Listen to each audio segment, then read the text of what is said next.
Don't you love it when things are both easier and more affordable? Like when the rain washes your car for you. Or like when you save up to 10% by bundling your renters and auto insurance with USAA. Bundle with USAA and start saving. Get a quote today.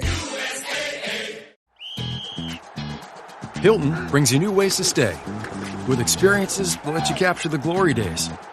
Introducing the Graduate Hotels. Each inspired by local college towns, these stays are always original and never boring. Get in touch with traditions all across the country and enjoy a stay that's a class above the rest. Book at Graduate Hotels with Hilton Honors Points at Hilton.com. It's a win-win. Hilton, for the stay. This episode is brought to you by Indeed. When your computer breaks, you don't wait for it to magically start working again. You fix the problem. So why wait to hire the people your company desperately needs? Use Indeed's sponsored jobs to hire top talent fast. And even better, you only pay for results. There's no need to wait. Speed up your hiring with a $75 sponsored job credit at Indeed.com/podcast. Terms and conditions apply.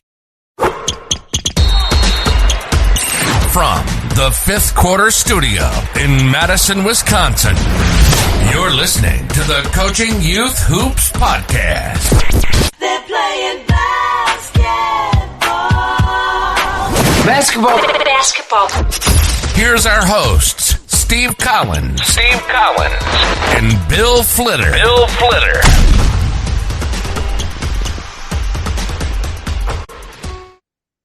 Coaches, welcome back to another episode of Coaching Youth Hoops. I am your host, Coach Bill Flitter. We are back with Kent Mercer, part 2. If you haven't listened to part 1, go to the Coaching Youth Hoops podcast. Go grab that podcast and listen to Kent. Great episode that we're going to continue. But before we do, big shout out to our sponsor, Game Changer.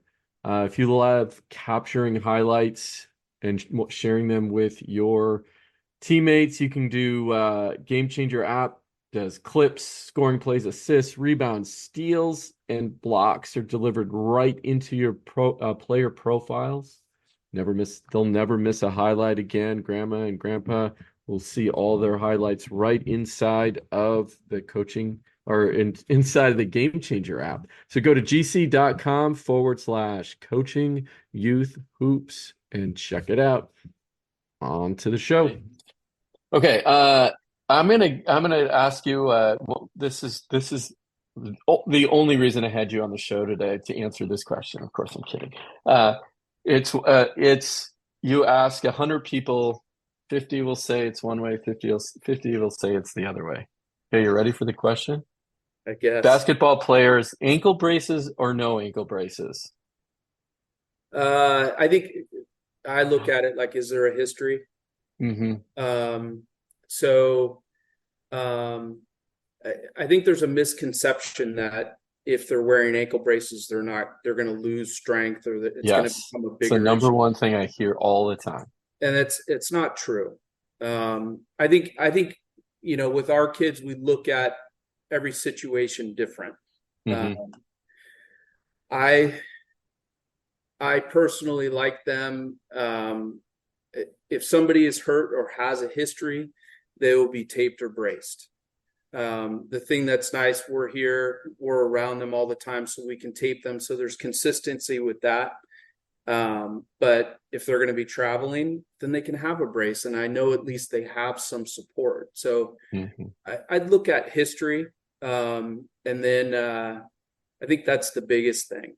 I wouldn't necessarily brace someone just prophylactically, especially if there's not a history. But if somebody has a history of injury, then I think you've got to look at, one, getting that strength back. But then if you're going to be out doing sports as they're transitioning back in, giving a little bit of additional support. Yeah, it's always, and I'm on the same page as you when it comes to that too. I think if there's a history, okay, it's time, right? I have a player on my team. I think this is going to be her third time with an ankle sprain, or tweak. And I brought this up in conversation, and the first thing, her parents said, well, she's going to have weak ankles then if she wears a brace. So I'm glad you brought that up. What other misconceptions are there in your field that we often say repeat to players? Well, I think, like you take an ankle injury, yes, that may be where the injury is, but that may not be where the problem is. Somebody can have hip weakness and then that compromises the knee, so, or the footwear that they're wearing, this is a big thing for us. Kids always want to wear like what they think is appropriate for them, but maybe a horrible shoe. So then they're just setting themselves up for injury. So I think you have to look at, yes, addressing the injury, but then you also have to look at it, especially if somebody's having a chronic problem where they just continue to do it.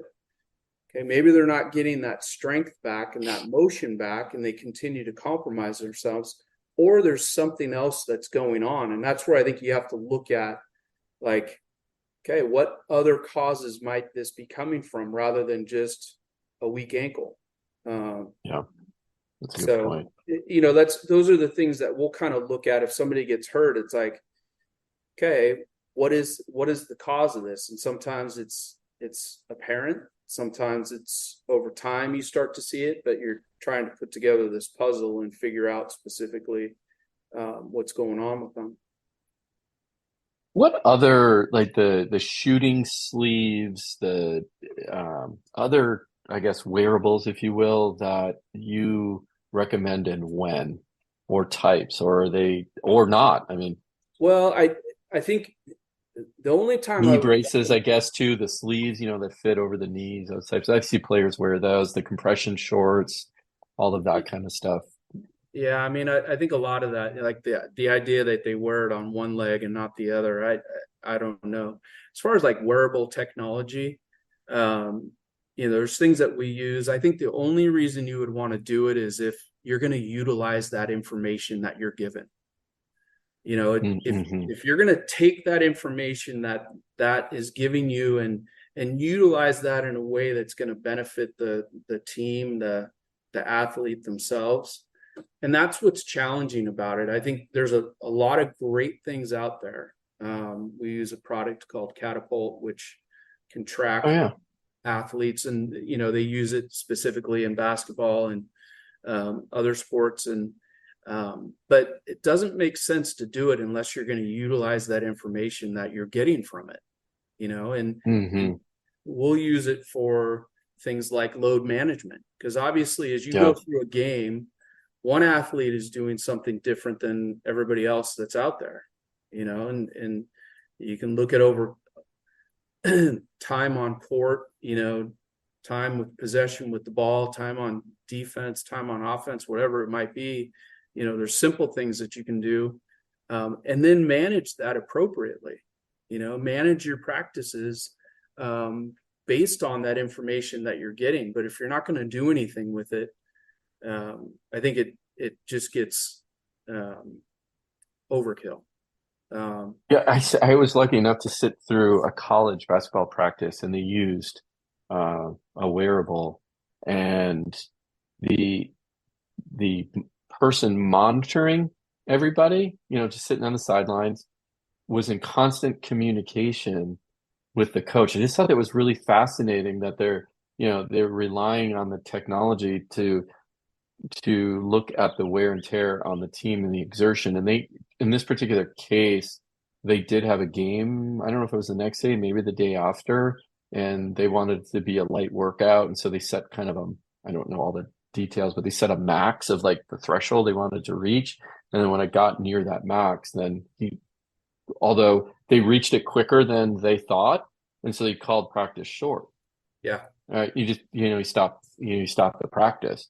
That's utilizing that information and understanding the value of it. So okay, if it makes you modify your practice, it's for the benefit of the team and the individuals, but you have to be able to take that information and use it as it's intended. Otherwise it doesn't make sense to do it. Yeah. That's interesting. So, again, this particular, audience that we speak to is, a lot of youth coaches, and let's bring it down to that level. They don't have trainers like you on staff, right? They're volunteer parents. If they're going to give a message to their parents and their players, uh, what would you have them focus on? Maybe it is going back to the nutrition, the sleep, whatever. What would you tell them to help manage the load, so to speak, when they don't have this technology? Yeah, but it could be simple things like, you go to a tournament and it's like, okay, how much did everybody play? And then so those kids that are out there playing, they're getting that opportunity to improve their skills, whereas the kids that are on the bench and not playing as much don't have that same opportunity. Well, as you get into a practice, maybe they're doing some different things, or they're doing things so you can enhance the skills of the kids that are sitting on the bench. Mm-hmm. You can give rest to those that may have played a ton. And it's challenging, but it could be very simple things like you're modifying your drills or how you're doing things. You're modifying your practice, because not everything that takes place during a game is equal with everybody that's out there. So, Yeah. the hard part is, you have a basketball player that's a great player, and everybody wants to win. So they're going to have them out on the court. Same thing with the pitcher. Mm-hmm. This kid can pitch. They're going to throw the most innings, most pitches that they can, but you're not necessarily developing those other individuals, and you're leaning on those that already have the skills. So if you can balance that out, looking at overall volume, and this also goes into like understanding, kind of what we talked about before, like what else are these kids doing? What are they doing outside of this one activity? And it gets to be challenging, but I think, for those youth coaches out there, I think it's okay for a practice to be like, something that's different from what you might typically do. And it comes from understanding the kids. Like, you see a kid that comes to practice and they're tired. Well, is that true for everybody? Maybe you play a game of tag, or you capture the flag, or something different where they're still working on skills that are going to carry over to basketball, but it's a little different for them. That's a good, well, it's physically and mentally, it's good for them. We'll do a game of dodgeball, right? Once in a while. Or we had, I have a leadership committee, and what they do is, they help celebrate the birthdays as a club. We have these mental challenges that they'll come up with, and these are kids that are coming up with these, and I love it. They brought in this one player. She has two older brothers, literally had a storage case. It was ginormous, full of Nerf guns. So I'm like, bring it in, right? So we ended practice early, and these, I coach girls, and they're running around shooting Nerf guns at one another, and it was awesome. Like, joy, you know what I mean? And they were just having fun, and they were allowed to be kids. And probably one of the things that they'll remember most. Not, nothing against basketball and stuff, but it's like they go anticipate something, and it's a totally different activity, but still great for them. So, it's well. I think a couple more questions that things that we run into as youth coaches on the sidelines. Okay, let's talk about pain versus injury, playing through pain versus an injury. And I know this is so hard, right? Sure. To sit here and talk about, well, it depends, right? But maybe, are there things we could give coaches to say, questions to ask, or to dive deeper. Or, of course, there's always that, oh, I'm hurt, I don't feel well because he's nervous, right? There's always those things, but pain versus injury. Yeah, and I think it's challenging for kids as well. They're trying to understand pain is a new thing for them. What can they tolerate? I'll always look at how do they function. We get somebody that they roll their ankle as they're on the court and they come off, and are they able to bear weight on it? Do they have pain that's on a bony structure? But then it's like, okay, how are they? Can they do simple things? Can they do a calf raise? They go up on their toes. Okay, once they do that, can they jump? Can they jump in one spot? Yeah. And then as they jump, okay, now can you run? What does it feel like? So I always look at function. And obviously we'll go through and we'll do an assessment, but for a coach out there that's just trying to figure out, if somebody's not moving the way that they typically do, and everybody knows, they know their players, they know how they do things, seeing that they're doing things different, I think that's where it becomes a concern. Somebody, they're having knee pain and now all of a sudden they don't want to be jumping off that leg, or they're just moving one way on the court, not easily going right and left. I think those are things that you have to look at, because then their mind is telling them like, okay, I need to accommodate for this. And that's where things can just progressively get worse. So always looking at it's good function. Yeah. I like that. The other issue, hydration or lack of, right? Somebody's dehydrated. Yeah, I mean, I think it's an ongoing thing. And that going back to like what we talk about with our kids is they're carrying around a water bottle with them all day and they're constantly filling it. I can give them specific numbers, like I want you to have this many ounces of fluid, but I'd rather them just constantly drinking water and going to the bathroom. Is that happening? It should always be available to them. It doesn't need to be something that they're deprived of. So whatever facility you're going to, or where you practice, should be readily available. And if it's not, everybody should know, and they need to come with fluids. Fluids can be, it needs to be something that you enjoy, that you want to drink. So typically when it's cold, water works well. Obviously there's a ton of other things that are out there, and it doesn't necessarily have to be, anything specific.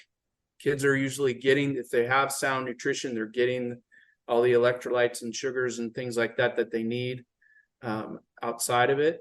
But then looking at your athletes too, is like, do you have somebody that chronically cramps? You go to a tournament and it's like, okay, we get into that second game or that third game or whatever, and it's like this kid is consistently having a problem. Then it's like, okay, let's look at giving them some different things. And there's a lot of things that are out there, from Gatorade products and things like Drip Drop, where you just you add that to a bottle of water, and you can get some electrolytes back in. We had the CEO of Drip Drop on the show talking about that. So yeah. And De La Salle, kids went to De La Salle. So Yep. So I mean, there's great things out there. The things that I really want kids to stay away from, and what we continue to emphasize, is the energy drinks. You're artificially stimulating your body as if it's being active, and then they go out and they be active, and they just have to understand that it's detrimental to them. And this goes back to that sleep, that we talked about, where they need to understand it can't be something where you're artificially stimulating yourself to be ready to go out there and do whatever it is you need to do. Like Yeah. That drives me crazy too with I've had some athletes in the past in high school, chugging the those types of drinks, full of caffeine and sugar, right? Yeah, and Um, even a lot of products that they don't necessarily understand that are just designed to elevate heart rate. And you continue yeah, to do that, and there's going to be adverse effects with that. There's going to be adverse effects to their overall performance, and that's what they don't understand. Um, so and it goes back to that sound sleep, hydration, nutrition, that is so important. yeah, I'm gonna share that message definitely with my families. Last subject, unless you want, you're gonna have the mic here in a second, talk about anything you want. But the other thing doesn't I haven't, it does come up. Haven't had too much of it, but obviously the whole discussion around concussions. Um, uh, that's I obviously have first aid background, and I'm always looking for that if I see, somebody hitting their head on the court. But um, I don't know where to go with this because again, it's one of those subjects where I have to see the person in front of me, know if they have a concussion or not. But again, what tips would you give to a youth coach who's just volunteering his time to coach his kids or rec league? Yeah, I think the biggest thing for us is understanding the athlete. What is their Hmm. demeanor? And it's easier when it's our kids, because obviously we Yeah. see them on a regular basis. We know how they typically respond. Is that different?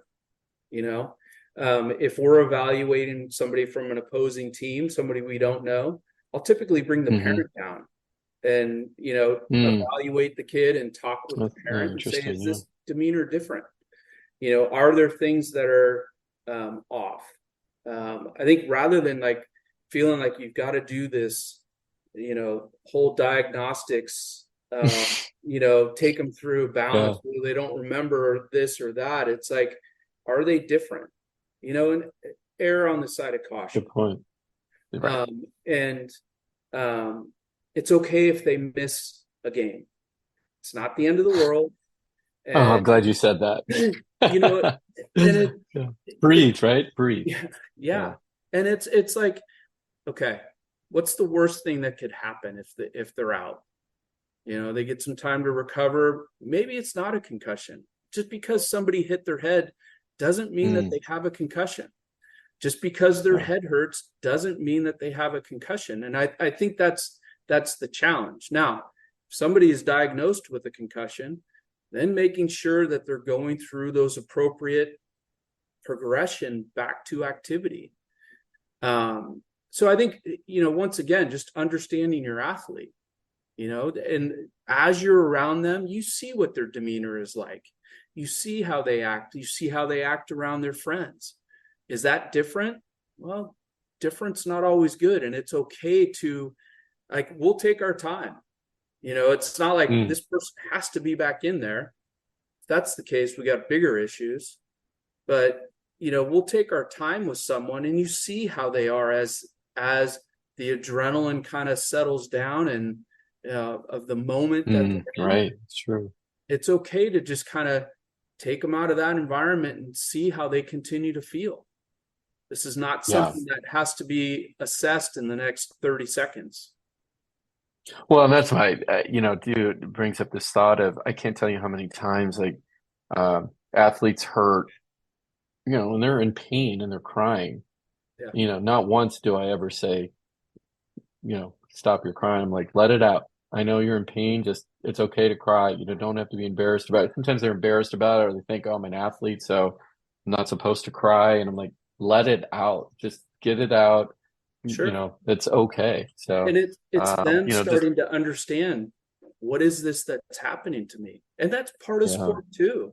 The kids that's have to right. get out there and kind of understand, like, okay, what is pain and what's appropriate and what's not. And they're learning as well, especially with those younger kids. Well, Kent, you have the floor. Uh, you got, if there's any, questions that I didn't ask you or we didn't talk about that you think is just really important, do you have a message you want to get out there to youth coaches? You got it right now. Put you on the spot. Yeah, I The don't hot know. seat. I love sports. I think there's so many things that you can learn about yourself and others. There's such a benefit to it. And I always look at it like organized sports is going to end at some point, whether it's high school, even before that, or college pros, at some point it's going to end. But I always want kids to have a passion for being active. And so, one of my, when they're here is that they continue to love to be active. And if, an injury prohibits them from doing it, working to get them better so they can get back to whatever it is that they want to do. And that goes back to, trying different things. I remember my dad always used to tell us, he's like, he would want us to play golf. And I wish I played golf as much as he told me I should. But it's something that you'll continue to do for the rest of your life, or that's a really good point. And whatever it is, it may be basketball. It may be running, it may be swimming, whatever it is. But I want people I would hope that people coming out of our program or what we have here would just have a passion for always being active, even if it's not an organized activity. So they can continue that as they go through their lives. No, and I think that's a good message to leave on. It's, we want people to be active the rest of their life. We know the health benefits of taking a walk every day, right? With all the research that now we're finding on, dementia and Alzheimer's, just walking and being active helps prevent some of those diseases. Kent, this has been an absolute pleasure. We covered a lot. This is a clinic in itself right here. I really appreciate your time and your expertise, and you've been doing it so long, and you've helped so many families and kids. We appreciate your service. Hopefully we can have you back on the show sometime in the future. I know we're going to get lots of questions on this. If you want, anyone to connect with you, we can leave in the show notes. You can tell them now. But if, you want to pitch something to the coaches or have them reach out to you. I'm happy to talk with people. I think I learn a lot from how other people are doing things. So I'm always happy to talk with people about, challenges that they might have, because our program is ever evolving. We're trying to do the right thing, and there's always new things out there. So I'm happy to talk with people about that. I think the easiest way to get a hold of me is through email. It's mercerk@dlshs.org. And I can put that on the show notes or something. Yeah, I'll put that in the show notes. But I think that's the easiest way. And I'm happy to talk with people. And there's always challenges. And I know it's challenging for coaches. They're volunteering their time, and all of a sudden they get all these different things thrown at them that they're like, I just want to coach basketball. Right. I know. Right. Yeah. We have to talk about nutrition and hydration and the mental side of the game, and now, physical side of the game. And, that's why I don't think people, when I say that, some of the outside, like parents, don't understand is there's all of that goes into what we do. It's not just the sport. We have to be responsible for all of those other things, or the good coaches do. Right? Exactly. The good coaches will take those things into consideration. And I think parents should look at that. Like, what is being offered through this? Because they're usually paying for it. And, there's good coaches out there. And unfortunately, there's some that aren't as good. So, certainly look and see what is it that they're teaching their kids, because it should be more than just sport. That's right. Yeah. Well, again, Ken, appreciate your time. Thank you so much for being on the show. And coaches, thank you for tuning in, and we'll see you on the court soon. Take care, Kent. Thanks, Bill. Appreciate it. This podcast is part of the Sports Social Podcast Network.